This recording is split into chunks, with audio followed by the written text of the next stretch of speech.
pork. So, gagawa na tayo ng sauce.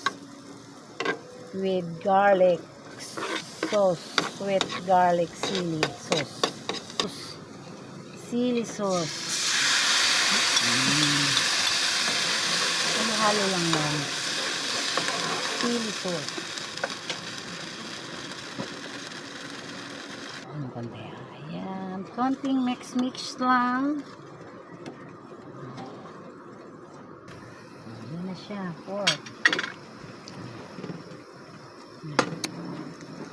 Ready to serve na yan. Konting ano lang.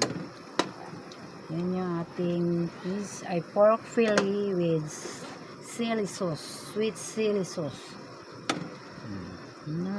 Tikim tayo, tikim. So Tikim. Tikim. Mo ikaw na.